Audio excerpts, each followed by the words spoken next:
வணக்கம், நான் doctor Shanthi Krishna Raghu from Ashwin homeo clinic. நம்ம ஆண்மை குறைவு அப்படின்றது என்ன அப்படின்னா எரெக்டைல் டிஸ்ஃபங்க்ஷனும் ப்ரீமெச்சூர் எஜாகுலேஷனும். இதில் எரெக்டைல் டிஸ்ஃபங்க்ஷன் பற்றி நம்ம ஆல்ரெடி ஒரு வீடியோ நம்ம பிரீஃபாக பார்த்துருக்கோம்.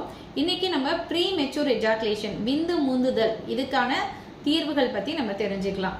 ப்ரீமெச்சூர் எஜாகுலேஷன் அப்படின்னா என்ன அப்படின்னு பார்த்தோம்னா, விந்து முந்துதல் அப்படின்னா என்னன்னா நம்மளோட செக்ஸுவல் லைஃப்க்கு என்டர் ஆகும்போது, அதாவது இன்டர்கோர்ஸ்க்கு போகும்போது அந்த இன்டர்கோர்ஸோட ஆரம்பத்திலேயே ஒன்று விந்து வெளிவந்துடுறது, அப்படி இல்லைன்னா கொஞ்ச நேரத்திலே அந்த இன்டர்கோர்ஸை வச்சிருக்கும் போது செக்ஸுவல் ஆக்ஷன் போது கொஞ்ச நேரத்திலே விந்து ஷார்ட் பீரியட்ல வெளியில வந்துடுது அப்படின்னு சொன்னால் அதை தான் வந்து ப்ரீ மெச்சூர் எஜாகுலேஷன் அப்படின்னு நம்ம சொல்லுவோம்.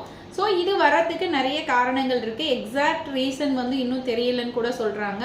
மோஸ்ட்லி இது சைக்காலஜிக்கலாகவும் வரலாம், அது மாதிரி பயாலஜிக்கலாகவும் வரலாம், சில அதர் ஃபேக்டர்ஸ் கூட இதுக்கு காரணமாக இருக்கு. ஸோ இதில் சைக்காலஜிக்கல் ஃபேக்டர்ஸ் என்ன இருக்கு அப்படின்னு பார்த்தோம்னா, இயர்லியராக அவங்களுக்கு செக்ஸுவல் எக்ஸ்பீரியன்ஸ் இருந்திருக்கணும், அப்படி இல்லைன்னா செக்ஸுவல் அப்யூஸ்க்கு அவங்க உட்படுத்தப்பட்டிருக்கணும், அதாவது தவறான வழியில் அவங்க நடத்தப்பட்டிருக்கணும். அது மாதிரி அந்த செக்ஸுவல் பார்ட்னரோட புவர் பாடி இமேஜ், அவங்களோட பாடி இமேஜ் வந்து அவங்களுக்கு பிடிக்காத மாதிரி இருந்துச்சுன்னா கூட அவங்களுக்கு இது மாதிரி வரலாம். டிப்ரெஷன் அதிகமாக இருக்கு அப்படின்னாலோ, இல்லை எப்போ பார்த்தாலும் ஒரு கவலையிலே இருக்காங்கனாலோ, ஒரு கில்ட்டி ஃபீலிங் இருக்கு, அதாவது நம்ம ஒரு தாழ்வு மனப்பான்மை இருக்கிறவங்களுக்கு பார்த்தோம்னா சீக்கிரமே விந்து லீக் ஆகிடும். அது மாதிரி எப்போ பார்த்தாலும் கவலைப்பட்டுட்டு குழப்பமான மனநிலையில் இல்லை ஒர்க் லோட்னால ரொம்ப டிப்ரெஷன்லேயே இருந்துகிட்டு இருக்காங்க அப்படின்னாலும் அவங்களுக்கு இந்த ப்ரீ மெச்சூர் எஜாகுலேஷன் வர்றதை நம்ம பார்க்க முடியும். பயாலஜிக்கல் காசஸ் என்னென்ன இருக்கும் அப்படின்னு பார்த்தோம்னா, இர்ரெகுலர் ஹார்மோன் லெவல்ஸ், கரெக்டான ஹார்மோன் லெவல்ஸை வந்து கரெக்டாக இல்லாமல் கம்மியாக இருக்குது, இப்போ டெஸ்டோஸ்டெரான் ஹார்மோன்லாம் கம்மியாக இருக்குன்னா அவங்களுக்கும் ப்ரீ மெச்சூர் எஜாகுலேஷன் வரலாம்.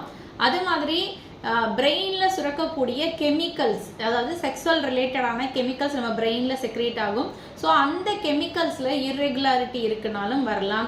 அப்படி இல்லைன்னா நம்மளோட ப்ராஸ்டேட், ஆண்களுக்கான ப்ராஸ்டேட் சுரப்பி வீக்கமோ, யூரித்ரால ஏதாவது ஒரு இன்ஃபெக்ஷனோ, ப்ராஸ்டேட்ல இன்ஃபெக்ஷனோ, அதனால வீக்கங்களோ இருந்துச்சுனாலும் அவங்களுக்கும் ப்ரீமெச்சூர் எஜாகுலேஷன் வரலாம். சிலருக்கு இது ஜெனட்டிக்காகவும் வருது, இன்ஹெரிட்டடாகவும் வருது அப்படின்னு சொல்றாங்க. அதர் ரீசன்ஸ் என்னென்னு பார்த்தோம்னா, எரெக்டைல் டிஸ்ஃபங்க்ஷன், விரைப்புத்தன்மை கம்மியாக இருக்கிறவங்களுக்கு விந்து முந்துதலும் சேர்ந்து வரலாம். ஒரு ஆன்சைட்டி, ஒரு பயம், பதஷ்டமான ஒரு மனநிலை இருக்கு அப்படின்னாலும், ரிலேஷன்ஷிப்ல ப்ராப்ளம் இருக்கு, அதாவது அவங்களோட செக்ஸுவல் பார்ட்னர் கூட ஒரு அண்டர்ஸ்டாண்டிங் இல்லை, ஒரு கோபம், வெறுப்பு, அவங்களுக்குள்ள ஒரு நல்ல அன்னோனியம் இல்லாமல் இருக்கிறாங்க அப்படின்னாலும் அந்த ஃபேக்டர்ஸும் வந்து நமக்கு ப்ரீ மெச்சூர் எஜாகுலேஷனை காஸ் பண்ணலாம். ஸோ இதெல்லாம் தான் முக்கியமான ஃபேக்டர்ஸ் நமக்கு ப்ரீ மெச்சூர் எஜாகுலேஷன் வரதுக்கான முக்கியமான காரணங்களாக கருதப்படுது. ப்ரீ மெச்சூர் எஜாகுலேஷனில் என்ன மாதிரி சிம்டம்ஸ் இருக்கும்னா, விந்து நமக்கு தெரிஞ்ச மாதிரி ரொம்ப சீக்கிரமே வெளியாயிடும். அதாவது சிலர் சொல்லுவாங்க, ஆரம்பிக்கும் போதே செக்ஸுவல் லைஃப் ஆரம்பிக்கும் போதே அதாவது இன்ட்ரோமிஷன் உள்ளார செலுத்தும் போதே விந்து லீக் ஆகிடும். சிலருக்கு செலுத்தி 2-3 ஸ்ட்ரோக்கு பிறகு உடனே விந்து லீக் ஆகிடும். ஸோ அவங்களால டிலே பண்ணி அந்த விந்தை வெளியேற்றாம உடனே ரொம்ப ஷார்ட் பீரியட்ல விந்து வெளியாகிறது. அது மாதிரி பார்த்தோம்னா, அதனால என்னன்னா ஒரு மனசு சோர்வடைஞ்சு ஒரு ஸ்ட்ரெஸ் ஸ்டேஜுக்குள்ளார போயிடுவாங்க, ஒரு தாழ்வு மனப்பான்மை கிரியேட் ஆகிடும் அவங்களுக்கு. அந்த பர்ஃபார்மன்ஸ் போது ஒரு பதஷ்டம், பயம், சீக்கிரம் வந்துடும்ன்ற ஒரு பயம் இருக்கும். அவங்களுக்கு ஒரு நெகட்டிவ் செல்ஃப் இமேஜ் கிரியேட் ஆகிடும். அதாவது நமக்கு இப்படி தான் நடக்கும், எனக்கு எப்போதுமே இப்படி தான் நடக்கும் அப்படின்ற மாதிரியான ஒரு நெகட்டிவ் செல்ஃப் இமேஜும், கில்ட்டும், ஒரு டிப்ரெஷனுமே இதனால டெவலப் ஆக ஆரம்பிச்சிடும். ஆண்களுக்கு இது ரொம்ப ஒரு ப்ரெஸ்டீஜியஸ் இஷ்யூவாக எடுப்பாங்க, ரொம்ப ஃப்ரக்சுவேஷன் ஆகிடுவாங்க, ஸோ ரொம்ப டிப்ரெஷன் ஆகிடுவாங்க. ஸோ அந்த மாதிரிலாம் இதுக்கு ஏற்படும். இதற்கு ஹோமியோபதியில் என்ன மாதிரியான தீர்வுகள் இருக்குது அப்படின்னு பார்த்தோம்னா, ஹோமியோபதியில் விரைப்புத்தன்மை கம்மியாக இருக்கிறதுக்கும் சரி, விந்து முந்துதலுக்கும் சரி, நம்ம நிறைய மெடிசன்ஸ் பற்றி டிஸ்கஸ் பண்ணியிருக்கோம். ஹோமியோபதியை பார்த்தோம்னா இதுக்கு விந்து முந்துதலுக்கு வந்து கிராஃபைட்டிஸ், லைக்கோபோடியம், ஜிங்கமெட், அது மாதிரி அதாவது செக்ஸுவல் இன்டர்கோர்ஸ் பண்ண ஆரம்பித்த உடனே விந்து வெளியாகிறதுக்கு சல்ஃபர், இந்த மாதிரி நிறைய மருந்துகள் நம்ம டிஸ்கஸ் பண்ணியிருக்கோம். ஸோ அந்த மாதிரி மருந்துகள்லாம் நாங்கள் கொடுக்கும்போது அது விரைப்புத்தன்மை பிரச்சனையோட சேர்ந்து இருந்துச்சுன்னா அதுக்கான மருந்து, இவங்களுக்கு சைக்காலஜிக்கல் காஸ் இருந்துச்சுன்னா அதுக்கான மருந்து, ஃபேமிலி இன்ஹெரிட்டட் இருந்துச்சுன்னா அதற்கான மருந்துகளும், ஹார்மோனல் இம்பேலன்ஸ் இருந்துச்சுன்னா ஸோ அதை கரெக்ட் பண்ணுறதுக்கான மருந்துகளும், பிரெயின் கெமிக்கல் சேஞ்சஸ் இருந்துச்சுன்னா அதுக்கான மருந்தும், ப்ராஸ்டேட் சுரப்பி வீக்கம், இன்ஃபெக்ஷன்ஸ் இருந்துச்சுன்னா அதையும் சரி பண்ணி அந்த ரூட் காசையும் சரி பண்ணி அதற்கான தீர்வும் கொடுக்கும்போது இதில் நல்ல முன்னேற்றம் தெரியும். மோஸ்ட்லி சைக்காலஜிக்கல் காசு இருக்கவங்க என்ன பண்ணலாம்னா மெடிடேஷன் பண்ணுங்க. முதல்ல நம்மளால முடியும் நம்புங்க.